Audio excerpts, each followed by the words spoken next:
Hi, and welcome to Says Who. My guest today is Michael Silva. He is an artist, he acts, he improvises, writes, directs, and produces, but mostly he loves to be center stage and sharing his sparkle.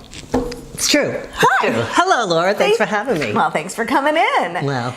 So let me start off by asking you, tell me a little bit about yourself. All right. I'm just a young boy from Yonkers with a dream. Yonkers, New York, and came out here about, I don't know, over about a decade ago. And it's let's see. I grew up in suburbia, Yonkers, and did all the right things. Went to Catholic schools, and because I'm Catholic, and I don't know. Do you? Yeah, I've fallen and I can't get up. And so I went through all that and then find my way into acting, which was, changed the course of my entire life. And then eventually brought me out here. And now here's Los Angeles. And Los Angeles, living the dream. Yeah. Living the live. So there you are in Yonkers, as one does. As one does. As a young child. At what point did you go, hey, this is for me. This is acting, by the way. This is for me, not Yonkers. You know, I was always performing in a way, and I always dreamed of it, but coming from, I can't blame Yonkers, but just from that time, it's not something that's possible. It's not things that are options. And I had a friend that wanted to be an actor in high school, and I thought it was so noble. I wanted to be an actor too, but it was him, you know, he was great, and he was in the play every year. I tried out every year, and and I always got a spot on stage crew, so I was painting. Well done. I finally got into the chorus of Barnum in our senior year. And, where they were like, does anybody know how to juggle? And I went, I do. And I was like, great, I didn't know how to juggle. Of course not. And I didn't know there were more options and questions after that. I was just so excited to do things. I could have done anything, but I chose to juggle terribly throughout the whole thing. And and that put the bug in me. And but still, it always felt like it was somebody else's dreams, and I couldn't have it. And because it just didn't fit into my world order. You know, it was about school and getting a job and living the life. That kind of went on through college, and then I got an accounting degree, and so what happened was I graduated. I worked for I was doing auditing for a year because I had half of my CPA passed. I just got a scholarship for grad school at the college that I attended, and I didn't declare a major, which is unheard of. But I bullshitted my way through it, and then I had a couple of jobs. My family was going through a different financial. We had a company; it wasn't doing well. We had a lot of stuff going on, and it just kind of all came crashing down. And it was in the middle of doing the scholarship and working at in accounting. I really. It was like the end of days for me, and I thought, if this is the rest of my life, I had some morbid, not terribly morbid. I just couldn't do that. It's like I can't do it. So I had to make a change, and so I backpacked through Europe for 2 months. Nice. Again, it was somebody else's idea, and it changed my life to know that there were no boundaries. Yeah. And then once I came back and tried a whole bunch of other things, I said, I'm going to give acting. I've always wanted to give it a shot, and so I went. And funny story is, my friend in high school, we had gone to HB Studios back in the day. We had we audited a class, and I believe it was gosh, I'll remember it later when this is over. And but we audited Call in a class. We'll key it down underneath. Yes, please. It was terrific. And was it Uta? It wasn't Uda. It wasn't Charles Nelson Riley. It was another fantastic fella, and who's pretty stern. And we went there, and we sat in the class, and everybody was so serious, and they were doing classics, and we went up. And my friend signed up for the class, and I thought, looking next to me, somebody's reading Hamlet, and I'm like, I just want to be on Dynasty, you know? I think I covered that. I just want to be on Dynasty. And so there was a pause, you know? And then ultimately, when I did go back to, this is a long run-on sentence story, but no, I like when it. I finally went back to HB Studios, I was reintroduced to all these plays and things that I felt so dear in the world of imagination that we were introduced to by the public broadcasting system with Mr. Rogers and the Electric Company and all these great avenues that we had where we had to go outside and play and make up stories. And I'm not begrudging the future, let's move ahead, but it created this stuff in me, and then meeting other people of like minds and energy and artistry just sealed the deal. Sealed the deal. I was going to say, pushed you off a cliff. Pushed me off a cliff. I mean, I guess there were signs along the way. So I only applied to 2 colleges, and one was for the business school where the business college that I got my accounting degree at, and the other one was the School of Visual Arts, wow. famous one down in the city on 17th Street, and because I was I painted, I drew, I did all this kind of, all this artistic expression, and I was untrained, and I was young, and I remember in my interview, the guy said, well, don't be surprised if you don't get accepted because you don't have any training. And I mean, we like your stuff, but there's a lot of people that have been trained. And I said, well, then I think that I would be a blank palette, a blank canvas rather for you, because you get to mold me in the spirit of School of Visual Arts and blah, blah, blah. And I gave a great answer. And this is a time I had no self-esteem. I couldn't believe it came out of my mouth. I don't even know I believed it myself, because then I got the letter from them and I was accepted. Wow. Yeah. So bullshit you your way through that one as well. I sure did. I see a theme. But they had crushed me in a little bit, and but more importantly, I crushed myself. I didn't believe that I could do it, and so I did go to the accounting, which worked out in a way too, because it gave me a career while I was pursuing the career, and ultimately once I got into acting. To this day, I don't doodle, I don't paint, I don't draw. It's like if I'm sitting there, I don't do those things because the artistic expression has changed itself into all the other creative things that I was really meant to do. So I'm grateful that I was able to have that kind of skill and ability too when I was younger, because I look at this, I was like, wow, amazing! I was pretty good. I wouldn't even pick up a pen because who knows if I'm this good anymore? Don't want to disappoint yourself. Jeez Louise, no. So you're in New York. Yes. Because that's where HB is. HB Studios, yeah. Yeah. And at some point, obviously, you made your way out here to Los Angeles. I did. What was that decision, or was it a slow slide down a slippery hill? It was, it was not it actually fell into place perfectly. I was in yet another class where people were moving to LA, and I had reached everything that I could do in New York at the time. There was Law and Order, Sex and the City. Not a lot of New York shows, and either you were in them or you weren't, and they were recycling people. Well, the time with I was just trying to get an audition, but I had done a lot of improv. We were the cabaret darlings of the Village, and I did off-Broadway and off-Broadway and off-West Broadway. And it was, I had reached the height of what I felt I was going to do, and I just wanted more commercial film and television opportunities. So my idea was I'm going to go to LA. Friends were moving. I talked to my teacher at the time, who was also a life coach, and she's pretty brilliant, and her name's Kelly Kimball, and she said, do you know anyone out there? Do you have a place out there? Do you have a job out there? And I was like, no. It's like, So it took 2 years before more life changes, more things happened, and a good pal of mine who had already moved out there said he had a place available. Nice. And by that point, more people had moved there. Other people I knew had moved there. So I had friends. I had a space. A place to live. A place to land is big. It's big. Yeah. So that changed everything. It was just kind of, when those magical moments happen, I hear them loud and clear, and then I went for it. Super scared, but But did it. Yeah. So here you are in Los Angeles, and I know you as somebody who lives a full life. You're definitely a working actor, and you do a lot of things, but you live a full life. So you're not just a one note, I'm an actor and that's all I do, and when I'm not acting, I'm sitting on my couch waiting.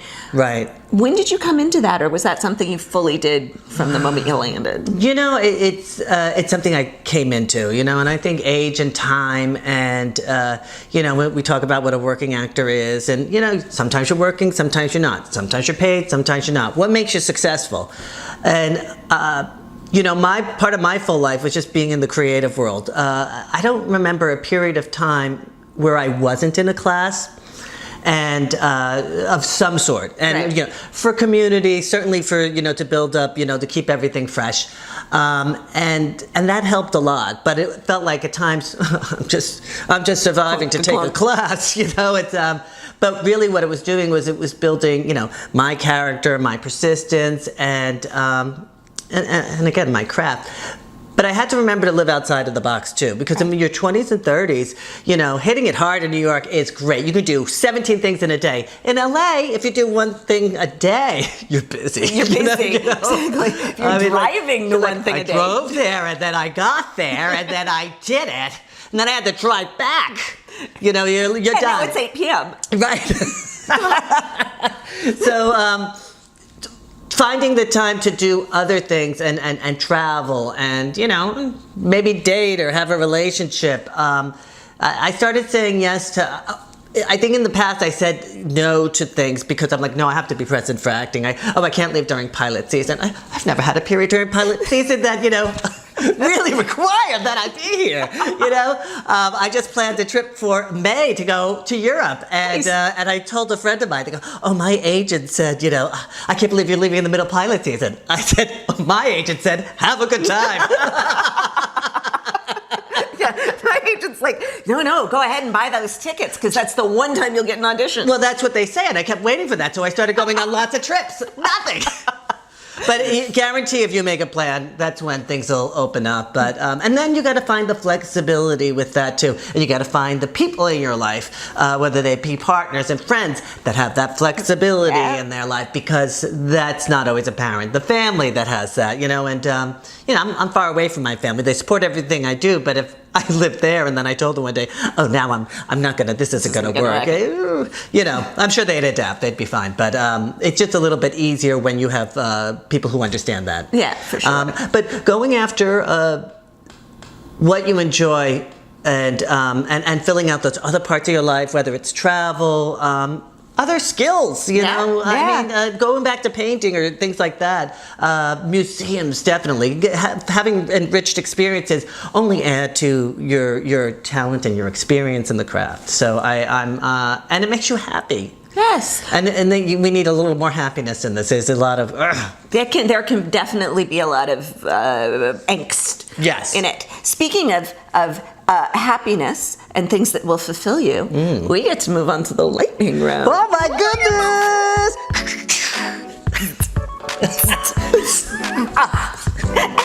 Okay. Michael. Yes. What is the weirdest word in the English language? Farfanugan. What is your favorite flower? I like a Gerberaceae. Oh, ranunculus. That's a weird word too. You got two weird words. When was the last time you cried? Yesterday. It was probably a commercial. I cry so easily. What are you listening to right now? A podcast, Pod Save America, and Oprah's Soul Search. Soul series? I don't know. Scary film or happy endings? Happy ending. Netflix, Hulu, Amazon, or all of the above? Netflix, definitely. Hulu, you got to pay for that, right? I used to have a code. And what was the other one? Amazon, I got that, yeah. Yeah, 2 out of 3. What book are you reading right now? The Power. What book are you looking forward to reading? The Power. I've had it for a while. What is your favorite movie ever? Favorite? Young Frankenstein. What movie do you watch over and over? Christmas Story, I guess. Oh, Clue. Yeah. What's your favorite food? My favorite food is food. I guess Italian. Everything.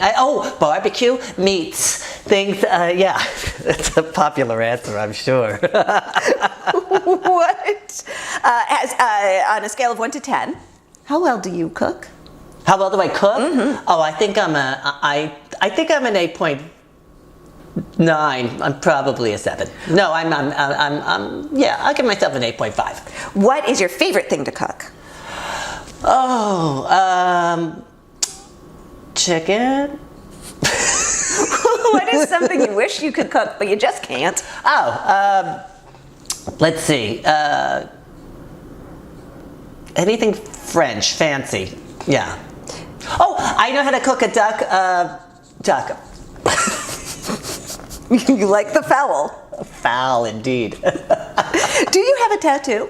No. If you did have a tattoo, what would you like it to be? I would love, this is true. If I got a tattoo, I couldn't get a tattoo because I couldn't stand it, but I would get sleeves, 2-arm sleeves. From here to here, I think they're gorgeous. I'm very attuned to people and their tattoos, but I like some with purpose and meaning. Too long of an answer. Go ahead. What's your favorite band? Band? The Go-Go's. What's your favorite song? My favorite song? It changes so much. Let's see, what's my favorite song? What's that one that gets... what's that Justin Timberlake one with the Minions? Can't Stop That Feeling? Hell yeah. But that's my short answer, if I thought about it. Or Bonnie Raitt, I Can't Make You Love Me, but that's sad. No, I like anything she does. Next. What is the best piece of acting advice you've ever been given? Carol Goodhart, HB Studios, my very first guru, said, we did a scene in class and people, she's like, well, I've never gone through that experience. And she turned to the class and she goes, if you don't have any experiences, you need to go out and get them. And I took that too literally. What is the worst piece of advice, acting advice you've been given? To do it like this. What piece of acting advice would you like to give anyone who's just starting out? Persist and explore and fail and soar. What would you call your autobiography? Probably. All right, so they're doing an adaptation of the Michael Silva story. Title here. I think I'd call it Terrific. So they're doing an adaptation of Terrific, the Michael Silva story, and they're going to adapt it. Are they going to put it on stage or screen? It's going to go from screen to stage. Yeah. And who would be playing you? That new kid that is so cute. Levi Miller is the kid that's from Wrinkle in Time. I was like, I think I'd be adorable as him. What is your secret talent? My secret talent. I can cook. No, I can draw. Oh, I'm very handy, but I don't tell anybody that because I don't want them to ask me to do things. What's the last handy thing you did? Oh goodness, I installed. See, I'm handy, but I don't know what it is, the words for it. But where you gotta stick the rotor kind of thing, and then clean the pipe thing, and then pull that crap out instead of paying $150. So that. Messy stuff. Very messy stuff. How will you know that you've made it? I will be financially secure. What does creativity mean to you? An exhale of breath. It's just an exhale of being. It's being able to create and explore. It's a life source. Were you named after someone? No, my name was picked out of a hat with 2 other names, Gregory and Scott. Could you imagine me as a Gregory or a Scott? I can imagine you as Michael Gregory Scott. Oh. What is the last set you were on? I thought you said the last set I was on. This chair. The last set I was on was, it was in a car. It was a car and I was being carjacked and my wife was Yeah, threatened, and that he was going to shoot us or something like that. I don't know what he wanted. I just had to. Ooh, that was great. very Yeah, good. thank you. The frightening face, frightened face. What makes you laugh no matter what? My friends. What is your favorite color? Green. What's your favorite board game? I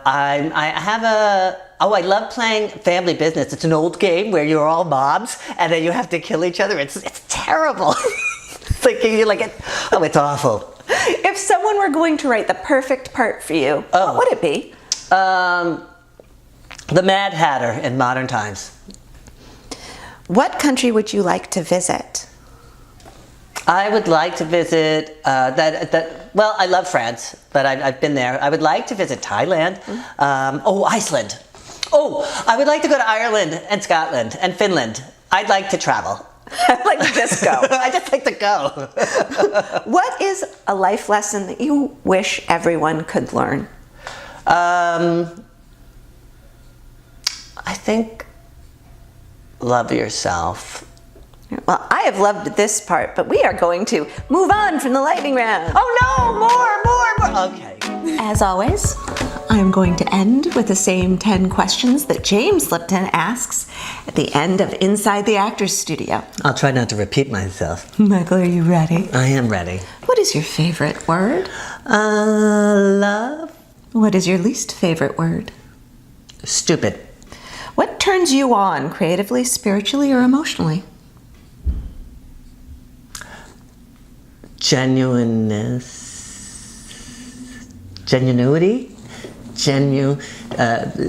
genuineness. What turns you off? Phoniness. What is your favorite curse word? Motherfucker, cocksucker, bitch. Nice. What sound or noise do you love? The front door when someone you love is coming home. What sound or noise do you hate? Snoring. Specifically if it's someone you love. What profession other than your own would you like to attempt? Attempt? So I would not necessarily be successful at it. I guess attempt. A travel, a YouTuber. What profession would you not like to do? I wouldn't want to be a what are those ambulance chaser Lawyers? funding? Yeah, lawyer things. Yeah, where you profit at people's. No. Yeah, no. And finally, Michael, if heaven exists, what would you like to hear God say when you arrive at the pearly gates?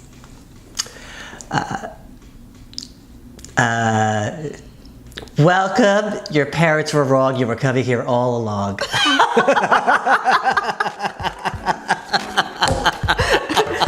Thank you very much, you, Michael. Laura. Thanks for coming in. I so appreciate it. Well, I appreciate you. Thanks. I appreciate you.